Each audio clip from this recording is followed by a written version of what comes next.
Welcome into the Tuesday edition, section 1904. Do have the Padres coming up a little later on today. I'm sure we'll spend some time talking about it on Wednesday, but we also do have the Western Conference Finals. This is going to be an NBA-heavy podcast today.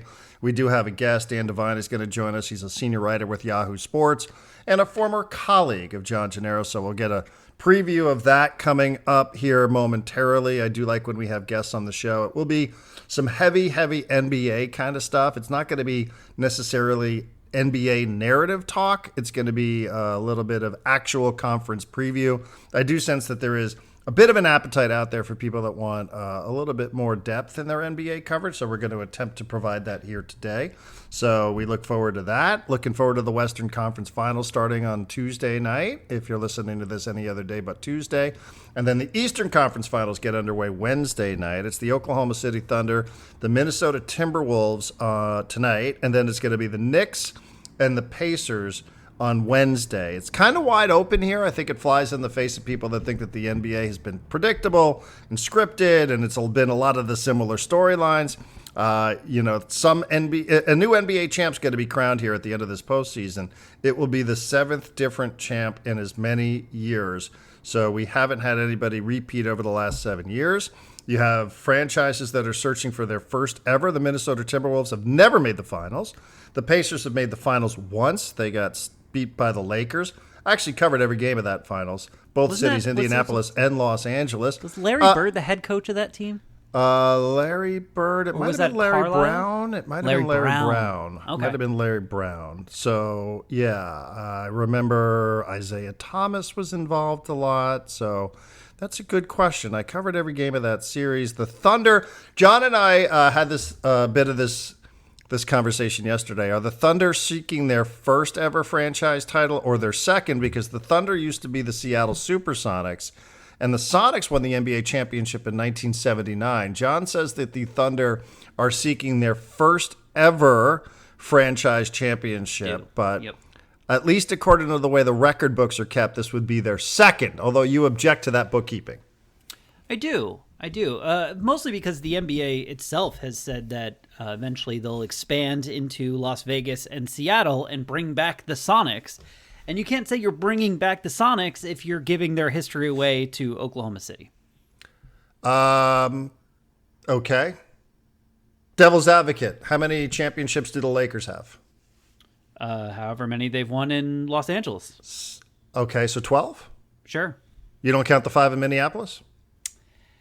They were the Minneapolis Lakers. Mm-hmm. Here's the thing. If they were the Oklahoma City Supersonics, it wouldn't make sense. Neither does the Utah Jazz. But I think then I would be more okay with it. But you completely changed the brand. Trust me, I'm an expert. As someone which they should have. It makes no sense to be the Lakers in Los Angeles. It makes no sense to be the Jazz in Utah. But like you're talking to someone who used to be a New Jersey Nets fan and a San Diego Chargers fan. Like I have in-depth thoughts about like what records belong to a city and which ones belong to the organization itself. By the way, I was right. Larry Bird was the head coach of that Pacers team. Yeah, right. I think Larry Brown took over like the next year, the year after. The Larry Bird head coaching run was very successful, but very short. Yeah, I'm trying to think. I remember covering that series, but that was one of the series where I covered the winning side. I covered the Lakers a lot more than I covered the Pacers. So yeah. I do remember, for whatever reason, we were interviewing Isaiah Thomas. Maybe he was working for NBC. Bill Walton was working for NBC. I was producing the Dan Patrick Show, and Dan was on the NBA Finals coverage. And that was the longest road trip of my career. That was 17 days away from home. They're going back and forth. Los Angeles is where it started for a couple of games in 2000. And then we went to Indianapolis. And what happened? The Pacers won, I want to say, Game 5. So we had to go back to L.A. for Game 6 where the Lakers closed it out. And it was one of those like Sunday, Wednesday gaps. So we had to stay Sunday till Thursday. I had to do my laundry at some laundromat in Santa Monica, California. But, the Knicks are imagine this. The Knicks are the most historically accomplished franchise left remaining in the NBA with 2 titles, 1970 and 1973. So it's been a minute. But I think it's exciting. I think this is easy stuff to sell for the constant barrage of Lakers and Warriors. And listen, I'd love to watch the Warriors make another run. I do. I like Steph. But I think this is good. I think this is healthy. Don't you? This is a healthy conference finals to have, not just because I have a team that I'm emotionally attached to and have been emotionally abused by, but also I think it's good to see Anthony Edwards and Shai Gilgeous-Alexander and to see some of these younger players in the conference finals and know that one of those young, exciting players is going to go play for an NBA finals. That's, this is something that should be celebrated, in my opinion.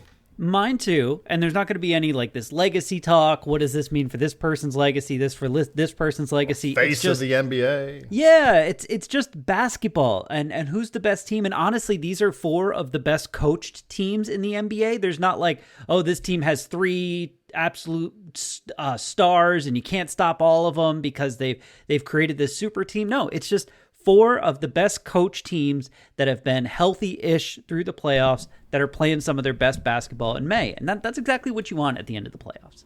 Yeah, I would think so. I think it's exciting, and again, it's the middle of May, and people I'm sure are wondering, are the Padres going to get a hit with runners in scoring position? Of course they are. But they'll play in Toronto. I don't have a ton on that. John did a season or a series preview that you can find at section1904.com. And also, do appreciate everybody. I got a text message this morning from my buddy Robert, who said that he was having his morning coffee and he was enjoying his front row seat. This is some of the content that is provided if you're a subscriber to Section 1904, that each day you can be like Robert. You can wake up and you could read what it is that's happening in sports. You don't have to hunt around for it all. John's going to do his best to funnel it right there to you in email format. You can subscribe at section1904.com. Yesterday's podcast, Monday's podcast, was free. We've also made the Jeff Reuter podcast free. For those that missed that last Friday, we talked a little bit about what it was that was happening with Nashville Soccer Club. So be on the lookout for that. But John has done you the effort of going and finding the stories that he think will be most important to you, including his own series preview, Padres and Blue Jays at Section 1904. But when we come back, again, it'll be in depth. Dan Devine is a senior writer with Yahoo Sports. He's also a podcast host, The Big Number. And John, he's a former colleague of yours, which is exciting that you haven't burned every bridge in this business. No, everyone that I've ever worked with, most of the people that I've ever worked with really love me, Darren, to this very day. Some of them do. So an NBA conference final preview, Dan Devine, Yahoo Sports, that's coming up. Born down in El Paso, where the tumbleweeds blow, to the middleweight champ of all Mexico. Dad fought many bloody All right, joining us now, Dan Devine from Yahoo Sports, my buddy and my former host for three different podcasts I produce. No Cap Room, which he co-hosted with Jake Fisher. Rest in peace to that one. Current, The Big Number, that he co-hosts with Tom Haberstroh every week. Look for that on YouTube or wherever you listen to podcasts. But the one that is closest to my heart, the one that Dan and I built together, the one that almost like me and Darren have been doing with Section 1904, me and Darren were like, what could we possibly put out into the universe of sports podcasts that could make the world a better place? We invented Divine Intervention, which was a self-help podcast about basketball. It was at times sad. It was at times happy. It usually started off with Dan literally yelling my name at the top of his lungs to start off every single episode. I might ask you for one of those at some point, but I don't know if your vocal cords are ready for it. But more than anything else, it was trying to center a conversation around mental health for basketball fans. And Dan started off every single episode by asking the guest for a moment that brought them joy in the basketball world, a moment of basketball joy. I have asked Dan to bring with him today a moment of basketball joy to get us started. So Dan, now that I've talked for already way too long, welcome to Section 1904. Do you have a moment of basketball joy for us? Well, first off, thank you for having me. Secondly, I remember a lot of conversations where you were telling me that I needed to get to the guest faster. So this is really nice to have the roles reversed. And number three, I do have a moment of joy. And it ties into what we're talking about today. Julius Randle getting to sort of shed the monkey on his back, being able to say, after several years of postseason disappointment in New York, where he had that one real bad series against the Hawks in 2021, which led people to think like he's not really an all-star. He's not really an all-NBA guy. Then He is injured. Like he comes back quickly from a late season ankle injury against the Heat in 2023, I believe. Isn't good throughout that whole playoff series, that whole playoff run, and the Knicks wind up going down in the second round. Gets hurt before the Knicks make the playoffs last year, so he doesn't get to be part of that at all. He had been playing like some of the best ball of his career in January after the OG Anunoby deal. Doesn't get to play in the playoffs at all. Then gets sloughed off for Karl-Anthony Towns in the big blockbuster deal, and doesn't look great in the beginning of the season in Minnesota. And it's like, well, how's this going to work? And can you really buy Julius Randle? And then he's just awesome. He's been awesome through 2 rounds of the playoffs. Like a gigantic reason, not just like or along for the ride, a reason why the Wolves are winning, and has been like a sensational second option. And for like, I wanted that for him. Julius Randle is going, whatever the Knicks story winds up being as they move forward, and whatever the Wolves story winds up being, Julius Randle in the Knicks formulation of it will be like the guy they moved on from to advance. And he won't get the credit for being the guy who reached all NBA level to help them get to where they got to. And in Minnesota, he becomes like the plan B after Towns to be the second banana to Anthony Edwards. And I don't know that he's going to necessarily wind up getting credit for how well he has adapted and adjusted to that role. So getting to see that over the last few weeks has made me really, really happy as a New Yorker who watched him sort of never get the opportunity here. And as somebody who, like, I have a soft spot for those who, have been downtrodden over time, seeing the meek inherit. I kind of like that. So Julius Randle, moment of joy. I love that. Do you think the Timberwolves knew that? Do you think the Timberwolves realized that? Because it seemed like early on the analysis was kind of, wow, here's a team that had postseason success last year and is deciding to just deviate away from what made them successful. It was more about what the Knicks were adding than what it was that the Timberwolves were adding. And I wonder deep down now, if we were to look back on that, Dan, do you think that this was part of the strategy, that the T-Wolves really kind of saw what it was that Julius Randle could bring to them?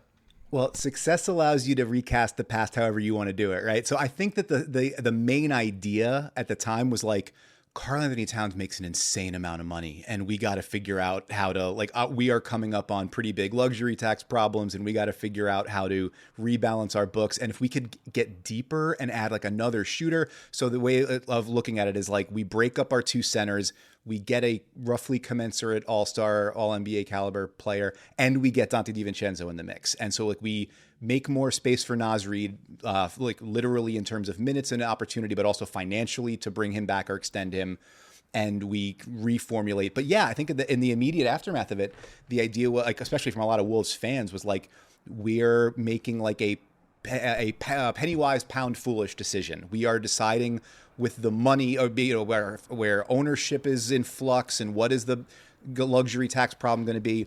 That's what we're doing.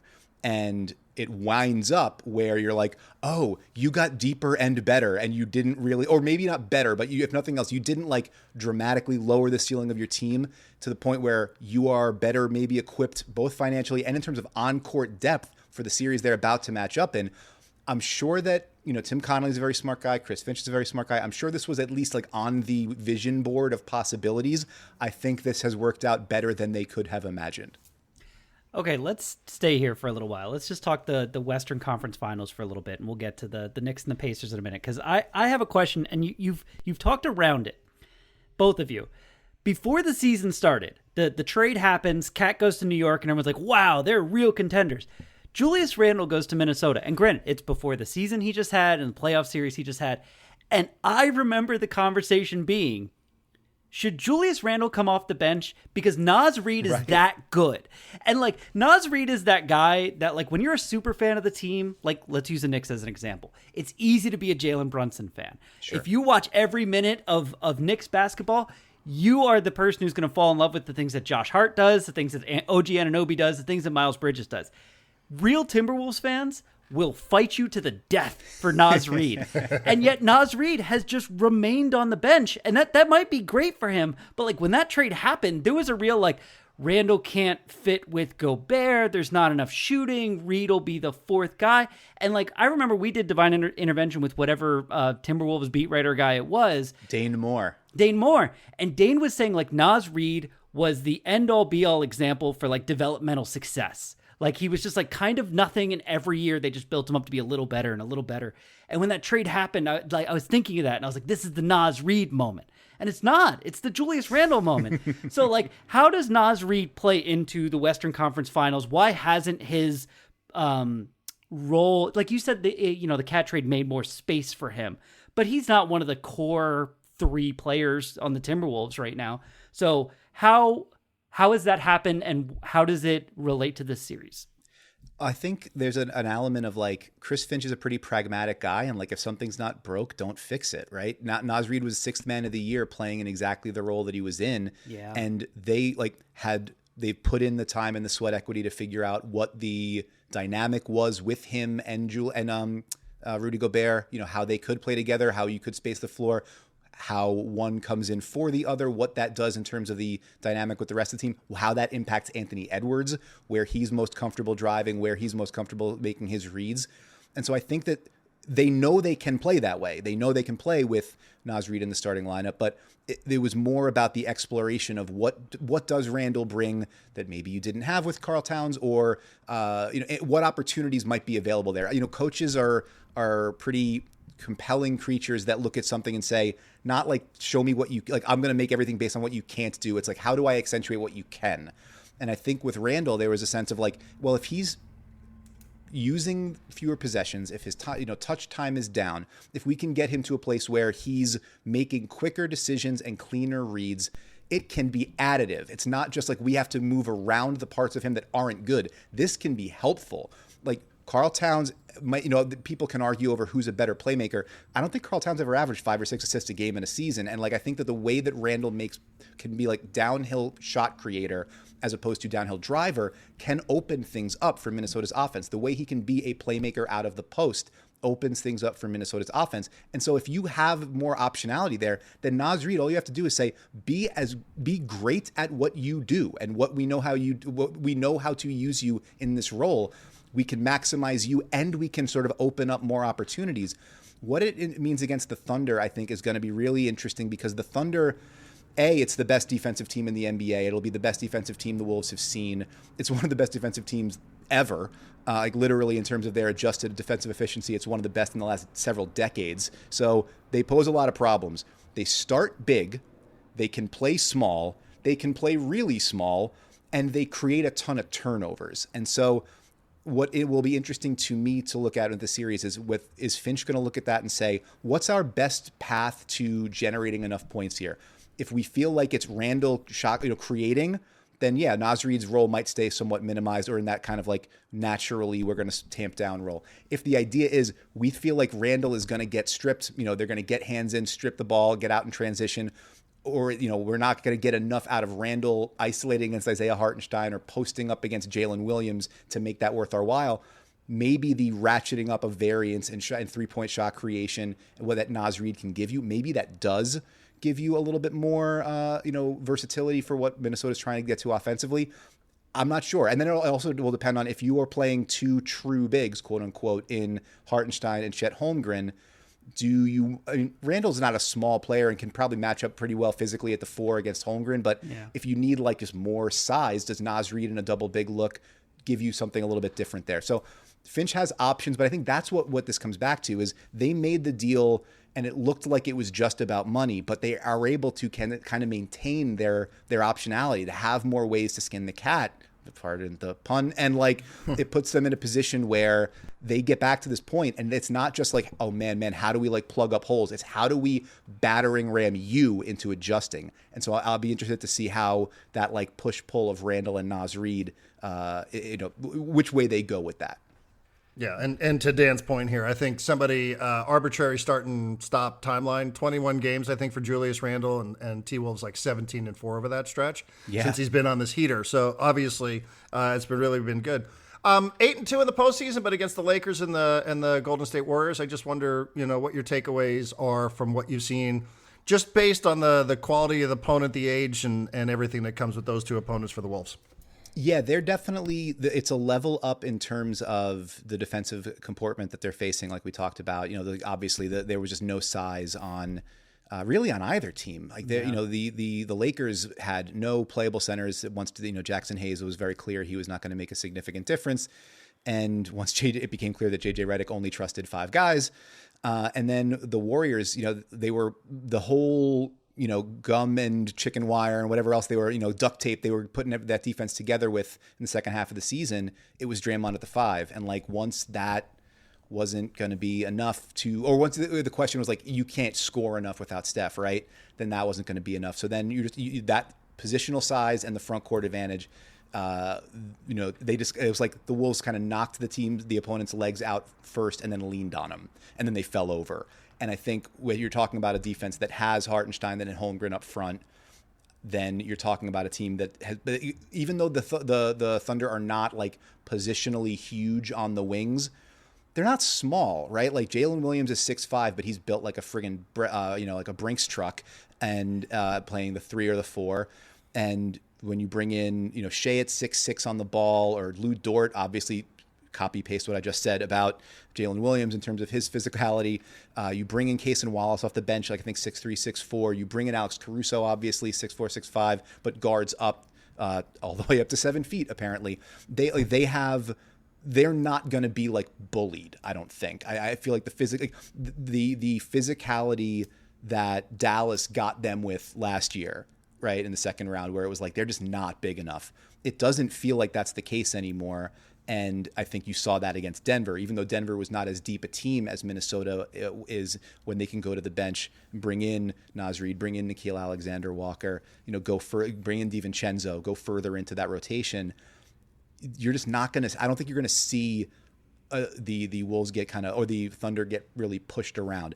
That the push-pull might be on the glass, I think, for them. Like Gobert needs it seems to me that Gobert and Randall will need to have a big series on the boards, generating extra possessions, because what the Thunder do better than anybody, they're not a great defensive rebounding team, even with Hartenstein on the floor, although they're better when they've got both their bigs out there. The thing that the Thunder do better than anybody is generate turnovers. They're constantly swiping. They're constantly jostling the ball out of here. They're in every passing lane. The ball pressure is insane.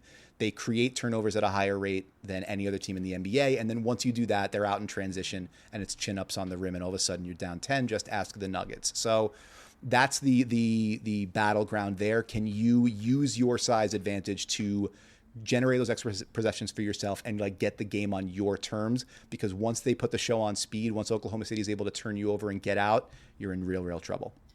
All right, this is my last question on this series, because I can see both you guys itching to talk about the Knicks. I was listening yesterday to, I think, the Zach Lowe podcast, and he didn't say this directly, but he was trying to describe the matchup between Lou Dort on defense and Anthony Edwards on offense, assuming that Dort gets that first responsibility. And the way he was describing it in my head, I was like, man, Zach, if you were a little bit younger, you would just say, this is the fight between like the Hulk and the Iron Man version of Hulk, like the huge suit, the big boy the Hulk suit. Buster. The Hulk Buster, yes.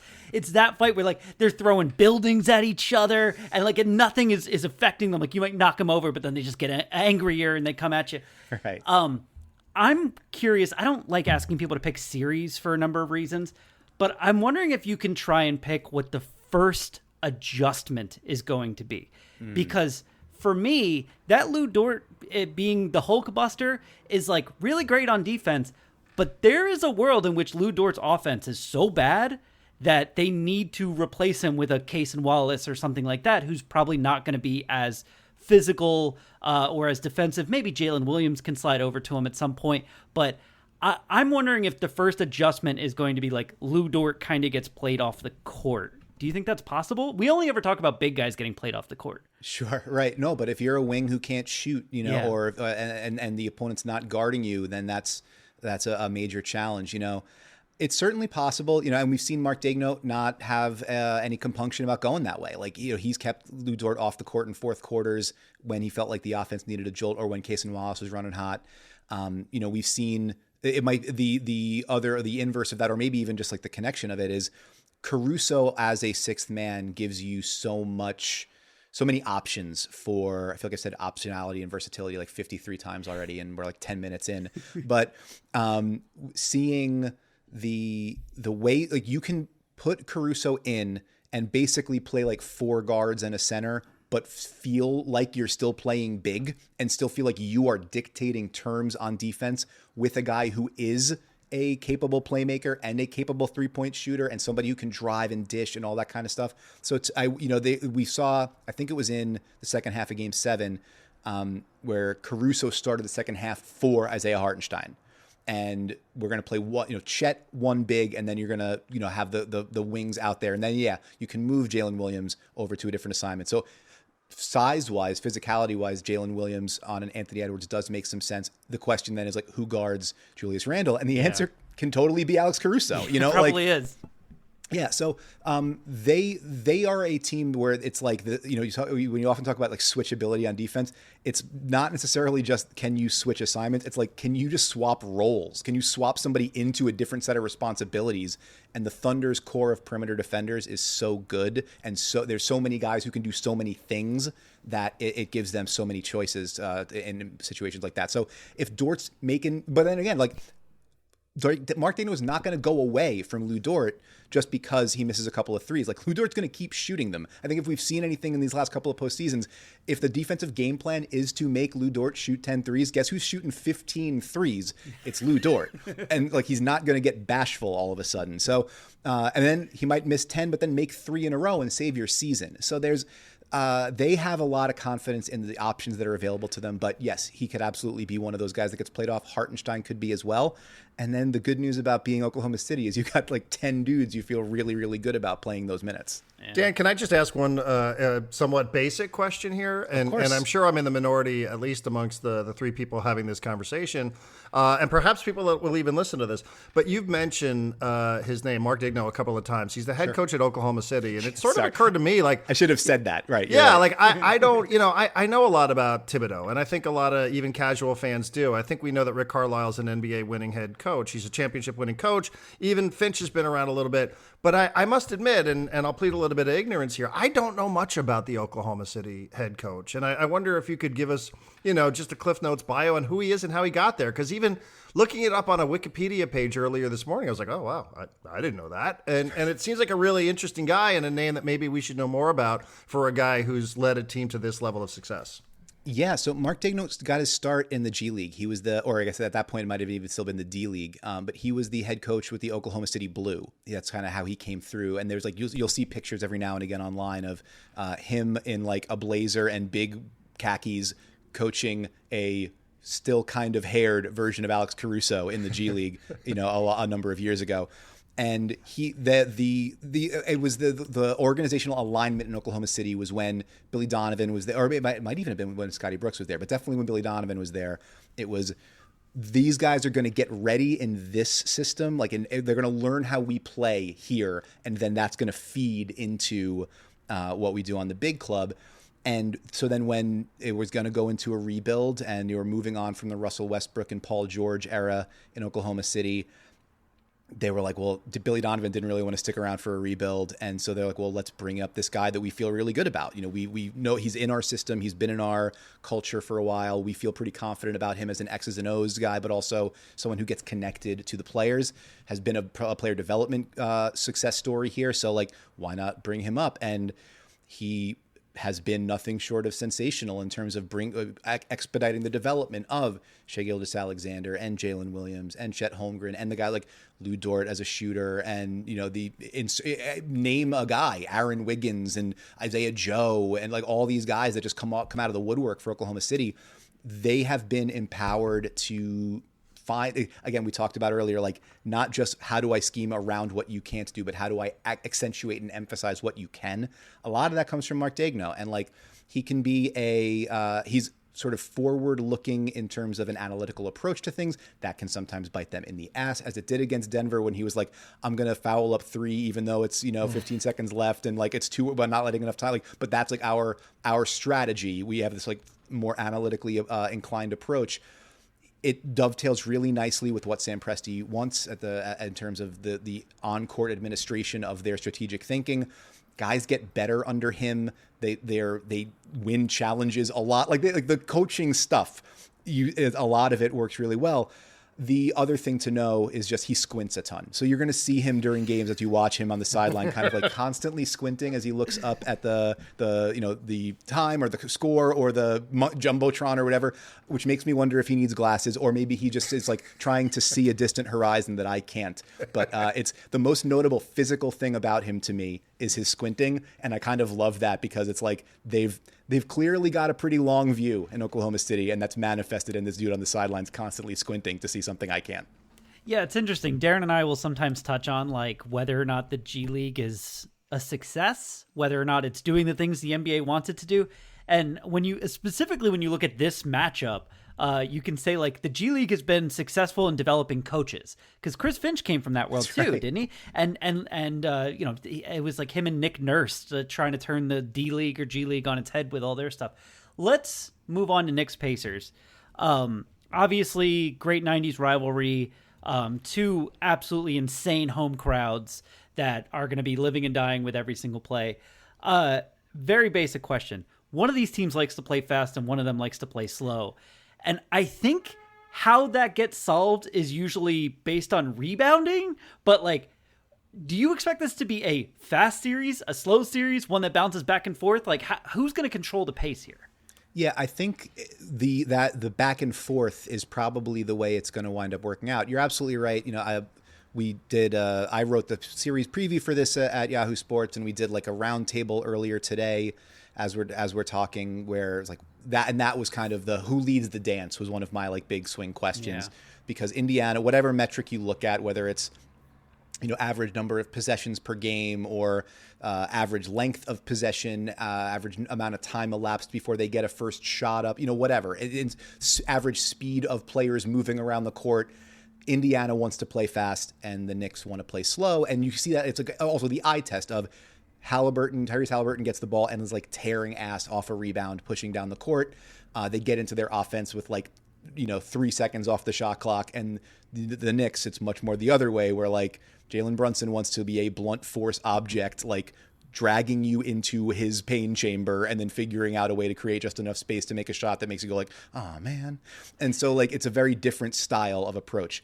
I think that the Pacers, I am a little more bullish on the Pacers being able to get the tempo leaning in their direction because of what they do on the defensive end. And you'll hear people talk about this a lot too. They are the premier team in backcourt pressure. They play full court pressure more often than any other team in the NBA. I don't have the numbers in front of me right now, but I think like during last year's playoffs, they played something like 25 possessions per game of full court press in the playoffs. And like the next number 2 was like 8. Like they are so much, and one of the advancements they've made in that this year is it's not just like TJ McConnell goes out and picks up somebody 94 feet, or Andrew Nembhard does it, or Aaron Nesmith does it. It's like all of them do it. So you start with one guy on the baseline guarding the inbounds pass, another guy pressed up completely onto Jalen Brunson, who's going to be the one they want to get the ball to.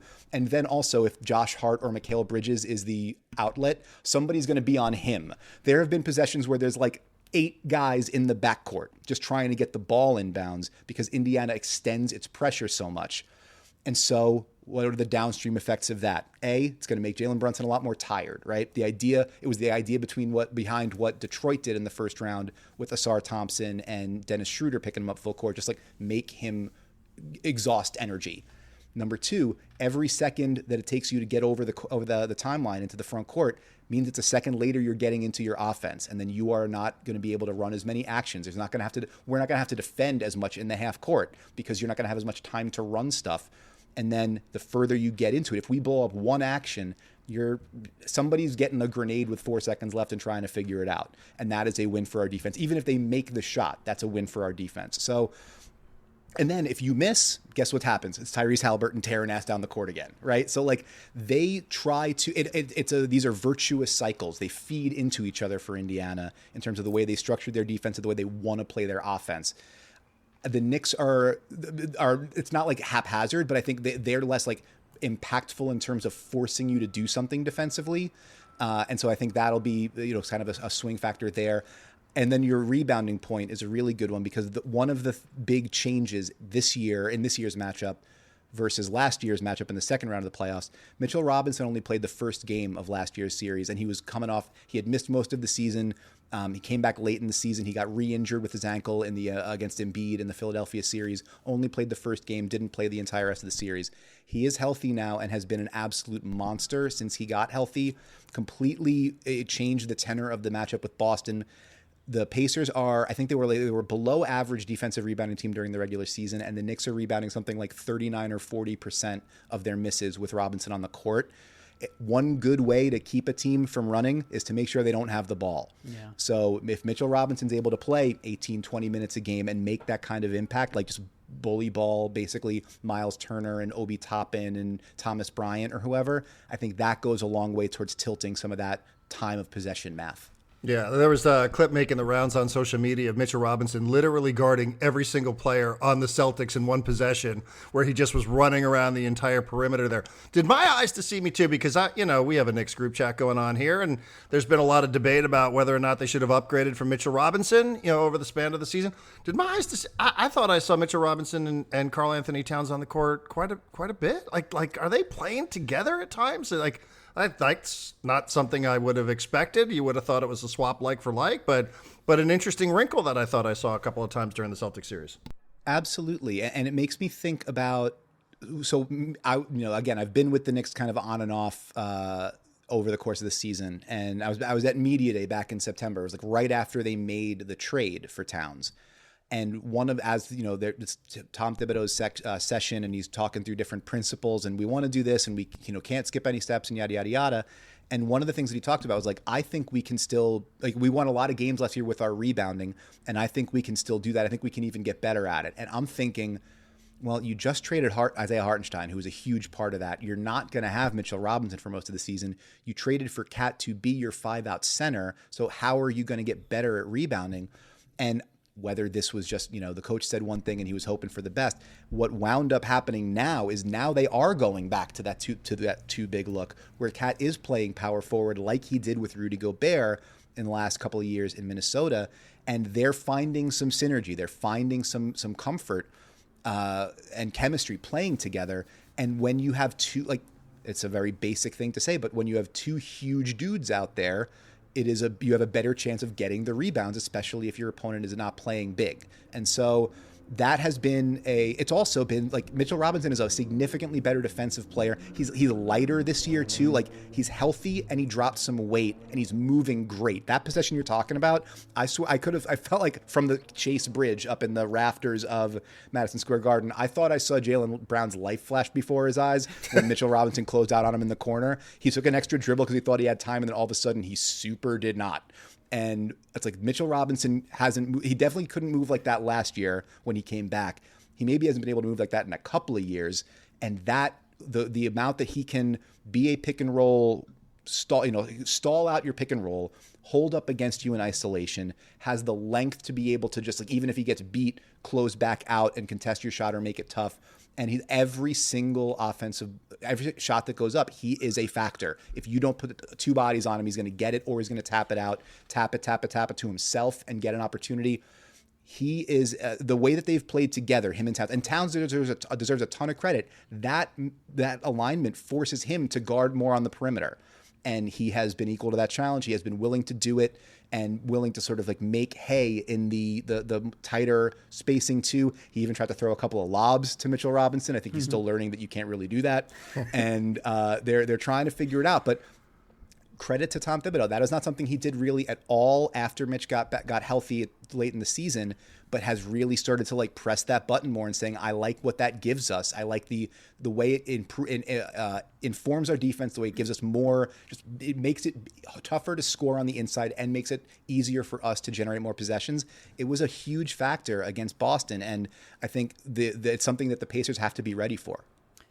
Yeah, your former boss Bill Simmons a few days ago on his podcast said you could like sit down at an NBA game and watch Mitchell Robinson for 10 minutes and think he's as good as Bill Russell, which I thought was incredible, but also does make some sense. Dan, I'm going to give you the hardest challenge I've ever given you in our entire working relationship or friendship. Can I guess? Yes. Give you a short answer? Yes, please. I want 30 seconds, and you'll understand why when I start asking the question. All right. prior to like a month ago, my only real knowledge about Thomas Bryant was that he was like kind of fun on the Wizards, and there's that picture of him when LeBron's taking the shot to score the most points in NBA history, and Thomas Bryant is under the hoop calling for the basketball. Yes. It's one of the funniest pictures I've ever seen. This playoffs, I've completely fallen in love with him. He'll show up and give you like 5 just dominant minutes of offense that don't like, they don't seem planned. It doesn't seem like they're running plays. It just seems like he's everywhere doing everything, and he's so big and athletic that it kind of works out. Am I crazy to think that the Knicks should be prepared for one of those at some point in the series? Like, I think in each series so far, you've gotten like one game where Thomas Bryant like destroys like a quarter. Yeah, you're not crazy at all. He was a midstream addition because the Pacers came into this season with James Wiseman and Isaiah Jackson as their backup bigs, and both of them tore Achilles tendons in the first like week of the season. So part of the reason why Indiana was really struggling in the first month and a half or so, they had so many injuries, they didn't really have a backup big behind Miles Turner. So then like December 15th, as soon as trade season opens, they go and they make a trade to get Thomas Bryant out of Miami, and he's been awesome. Like, yeah, they might not need him for more than 9 or 10 minutes at a time in a game, but he brings some of the shooting that Turner does. He brings some of the offensive rebounding that they could really use, and he's athletic enough on defense to be able to move his feet in space. He's been really important in small doses, and we know that Rick Carlisle is going to want to go deep into that bench. He's going to look at for everybody to find that edge. I think Thomas Bryant could absolutely have a shift or two that swings a game. Good short answer. There you go. Good job. It was a longer question than it was an answer. Yes, it was. Tried my best. Yeah, you got that as well. You can make an honest case, Dan, for all 4 of these teams to win the NBA championship.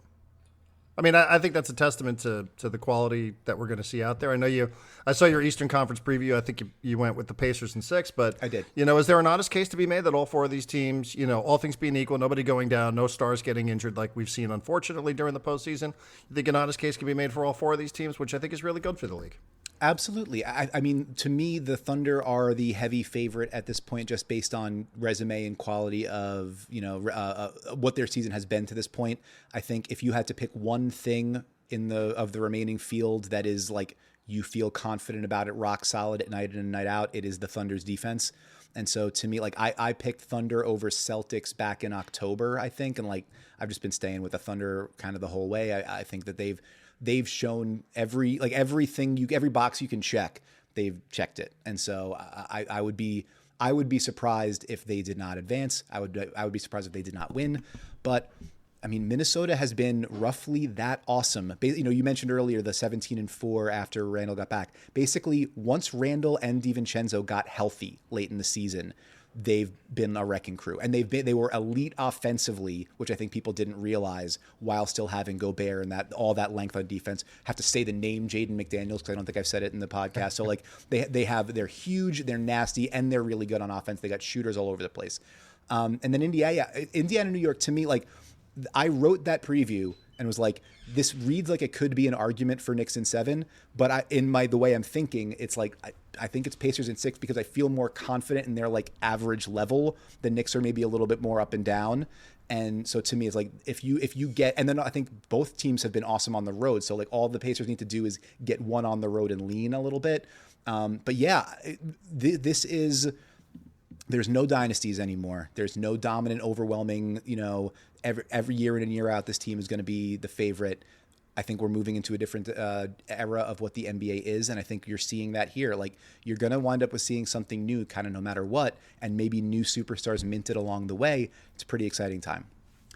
Isn't it funny that everyone's like, well, the era of dynasties doesn't exist anymore because everyone saw what the NFL did and they wanted that, where, everyone's in it every year. And it's like the Chiefs just win the Super Bowl every year. Stop acting like it's a different team every year. 7th different champ, right, this year? Is that the start? 7th in a row, without going back to back. All right, from the Team USA roster, which I just checked, I think there's only 2 players left in the playoffs. And I think it's Anthony Edwards and Tyrese Halliburton, who didn't play because he had like a hamstring thing during the Olympics. This does feel like a moment that the NBA is, it's almost a changing of the guard, if just not a changing of the way the league works, kind of like you were saying. Not in the playoffs anymore. LeBron, Kevin Durant, Steph Curry, Jimmy Butler, James Harden, Giannis, Kawhi, Jokic, I'll throw in there, Damian Lillard. SGA is at this level for the first time. Anthony Edwards at the conference finals for the second year in a row. Jalen Brunson, I think, made the conference finals with the Mavericks. With Dallas, yeah. His last year there. And the second year in a row for Halliburton. And I guess the second year in a row for Cat, because he was technically in the Western Conference Finals last year. Those feel like the five guys that it's like a couple weeks from now, we're almost going to be sick of talking about them, because those are now the guys that the NBA conversation revolves around. I hate to be like, is it good? Is it bad that this is where it's going? Like, do you have any additional thoughts outside of like the NBA is just turning into something that we've never really seen it be?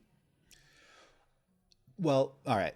My first thought is, I was not doing this professionally when we've had the changeover from like, Jordan to, the search for the next Jordan, or, Magic and Bird taking over from their predecessors. I wasn't doing this, so I don't have the same level of awareness of what that transition period you were looked watching and felt like. That was just the Shaq era. Shaq was in the finals every year. Yeah, but big men don't sell shoes and yada yada yada, right? Yeah. So like I think there's a sense of what, like the towering shadows of the LeBron, Steph, KD, that era of superstar. Like what do we hang our hat on now? And like the league has been able to market those guys. And there's, no shortage of agita about like they don't market the other guys enough, that kind of thing. So to me, like my first thing is it is a storytelling opportunity, right? Like here's why you should know who Tyrese Halliburton is. Here's why you should care about what these guys are doing. Here's what makes Shai Gilgeous-Alexander special and interesting. Here's what makes the rest of this Thunder build really entertaining and interesting. And then like from a journey perspective, it's not hard to just write the Derek Jeter story for Jalen Brunson, where it's like, here's this guy who like becomes the captain and elevator for a franchise and like restoring the feeling, right? Like he's already basically a made man in New York. He like, it's every game that he does some, 30-7 or whatever. It's like, this is the most 30-point and 5 assist outings in Knicks history since blah, blah, blah. And you're like, A, it really indicates how sad that history often has been. But B, it's like in 3 years of playoffs, he's basically done a career worth of New York Knicks playoff record setting. And so like there, that component to it. And Towns, like there's something, again, I started this by saying I have a soft spot for like the Meek inheriting and the idea of like that guy who we all kind of wrote off getting to have a final say. Karl Towns has been written off a lot. By a lot of people who, and hand up in the air. I can remember, I forget if it was on podcasts or in writing or maybe both, at some point being like, is he kind of just like big Trae Young? Where it's like, is he going to put up great numbers forever, but like, do you really believe he's going to win big when it matters most? And he, like 2 straight years of being in the conference finals where he had to adjust and make allowances for teams that were not going to maximize him because they were trying to do other stuff. And he's done it. And he played in the engine room way along the way to do it. Like last year, he guarded Kevin Durant, right? This year, he had to go switch out onto Jason Tatum and Jaylen Brown. Like there's something to be said for, it might not look exactly the way you imagined it would look when he was taken with the first pick in the draft, but he's getting there. And like, that's a story that's interesting to tell. Rather than just saying these guys are boring and they're bums and we can't tell a LeBron story. Like this is an opportunity to tell those stories. And I think I'm hopeful that those of us who do this and those of us who broadcast it will take that opportunity. Also worth noting that of those 5 guys, SGA traded from the Clippers, Jalen Brunson, Mavericks let him walk into free agency, Cat traded by the Timberwolves, Halliburton traded by the Kings. Anthony Edwards is the only one that the team was just like, we believe in you forever and ever. And that's just kind of, he was already good when he came in. There wasn't a lot of, you had to smooth some edges. But all right, we've already gone over time, but I did ask you to prepare this. At the end of every episode of Divine Intervention, Dan would give a recommendation and the guest would give a recommendation. I still have a separate, different coffee that I make in the weekends. Weekend coffee, which was a Dan Devine recommendation. I bought Outshine popsicles yesterday, which was a Caitlin Cooper recommendation. That's right. I every time I make dinner for my family, I think of Rohan Nadkarni saying that the most loving thing you can do is make a meal for someone else. That's exactly right. All of these are fantastic recommendations, and I wanted to get one more from you. So, do you have any recommendations for the Section 1904 audience, Dan Devine? I guess maybe first is structure your podcast in a way where you're not doing stuff like that. It might live longer. The other thing I would say, so this is like, I'm years behind on many things. I finished earlier this year reading The Amazing Adventures of Cavalier and Clay by Michael Chabon. It's a tremendous novel that's like set in, early 20th century World War II era, where it's about like these two kids in New York that one's a writer, one's an artist, and they make a comic book and they invent a character, and it's like a love letter to kind of comics and also American history and the Jewish experience in America and outsiders learning how, trying to make their way in the world. It's a great novel. I think it's one to pull. A phenomenal novel. I really loved it. And then I found out afterward that they made comic books with the character from the novel, this guy, the escapist. And Michael Chabon wrote story, and the great artists and comics creators, Will Eisner and Howard Chaykin, and all sorts of amazing comic book creators over the years. They put together like 2 graphic novels of stories, including characters from the novel. And so I was like, I can like, it's such a neat way to like deepen the lore of the novel and like explore further things. What would it mean if like, they've also like this union stuff, like, freelancers union. That's why certain things didn't look the way they did. What if the escapist was used as like, we have to, like, the government wants to tamp down on something, but you are somebody who has to like help other people get free? What would it mean if like a black publisher did it? And like the idea of escaping your chains means something very different for a black superhero. All these sorts of things that really deepen and like mushroom cloud out from the nature of the story. I had such a blast living in that world more in a way that felt like it wasn't just kind of like a cheap tack on. So I would say A, The Amazing Adventures of Cavalier and Clay by Michael Chabon, and then B, Michael Chabon's The Escapist, 2 collections of graphic novels. I heartily recommend it if you like comic stuff or if you liked that novel and didn't know there was more stuff related to it. I also just found out they're apparently doing like the Metropolitan Opera is mounting a production of The Amazing Adventures of Cavalier and Clay. I'm like, how the hell is that an opera? So I'm interested in finding out what that is. I might even go to the opera, John. Like it's all weird stuff that's happening here. But the other, I guess like the major recommendation is like find something that's not sports to tickle your brain a little bit while we're doing all this stuff. Finding any time for anything else in a moment like this where it's so overwhelming is a pretty good deal. It's a great one. Love that. Dan Devine, we appreciate it. Thanks so much. Senior writer, Yahoo Sports. We appreciate all the commentary. We appreciate all the written word as well and the recommendations. Thanks so much. Darren, John, thanks so much for having me. Congratulations on the new venture. Happy good luck with it. Thank you. Look high, it's my last hope. All right, thanks to Dan. And you follow him on his social media channels. As he promises in his bio on yahoosports.com, he does tweet a lot. So yes, if that's your thing, then you can find somebody still out there on that platform that's willing to commit to it, unlike yours truly. Yeah. Yeah, he also is on Blue Sky. I think he posts a lot of stuff on Blue Sky as well. But look, Dan built a reputation as a tweetsman, and he's still doing it. A Twittersman. Was I right? Was I the only person in this conversation who really like had to look up? I'm not even sure that I'm pronouncing his name right. I'm not sure Mark Dan was Daigneault? pronouncing it right. There's some people say Daigneault and some people say Diagonal. I don't know, but it's Mark Daigneault. I think he won Coach of the Year. Yeah, last year. And that last year was the year that everyone in NBA media, which I was at the time, was like, we got to learn how to say this guy's name. He's really good. He's probably going to be around for a while. And this year, it's just like now there are more people who are not in the NBA media. Like, wait, who's this guy? They won how many games? It's like, he's a really good coach.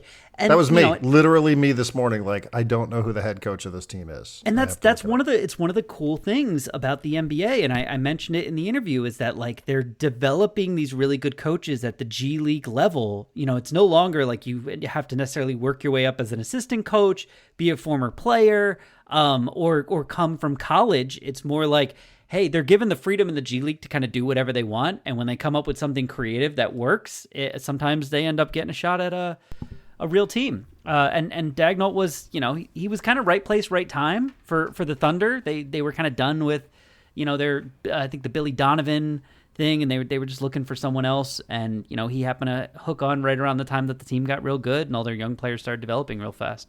Well, I think the one thing you could safely say about the organization, and I do think there is a through line here, right? They've had different head coaches, but a lot of that front office has remained the same from the time that they went to the finals, in 2012 and lost to the Miami Heat, I think. I have that right, with Durant and Westbrook and Harden, where you actually had 3 MVP level players and 3 Hall of Famers on the same squad. It was an incredible, incredible collection of talent. I think they lost to the Heat that year, 4-2. So anyway, wait, you want to know? You want to know how long that front office has been together? On June 7th, 2007, the Seattle Supersonics named Sam Presti their general manager. It is a role he still holds today. He might have been, moved up to president or whatever, but he has been the guy running that team, building that roster, in charge of it since 2007. And that's incredible. That includes the Durant pick, the Westbrook pick, the Harden pick, the Paul George trade, the SGA trade where Paul George went out the door, the Chris Paul year, like everything, all of it has been Sam Presti. You know what else happened in 2007, John? No. Luca Bambino was born.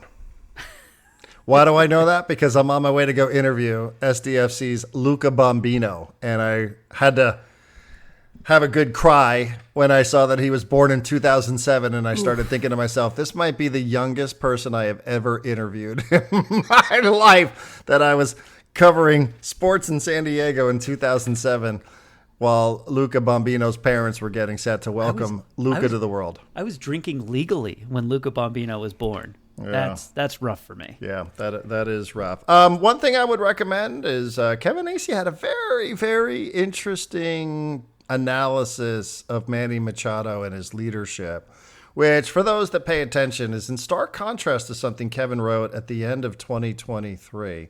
We'll spend some time talking about that tomorrow. So both of them. I want to contrast both of them tomorrow. Yeah, it was interesting to go back and read what it was that Acee wrote at the end of the 2023 season, and then contrast that with what it was that he wrote yesterday about Manny Machado and his leadership, and where Kevin seems to point some of the, not that it's a big surprise, but where Kevin seems to put some of the credit. Mm-hmm. So we can spend some time talking about that. Padres and Blue Jays, and a recap of Game 1. And, of course, everything else that's happening. Wednesday's a big day for John and his ilk, the Tottenham Hotspur fan, who are getting set for the Europa League final, a Champions League spot on the line somehow. Controversially, between Manchester United and Tottenham Hotspur. So that's something to look forward to on a Wednesday. Again, thank you to Dan Devine. Go follow him on the social media channels. And thank you to everybody who's part of the section here on Section 1904. And we'll see you on Wednesday.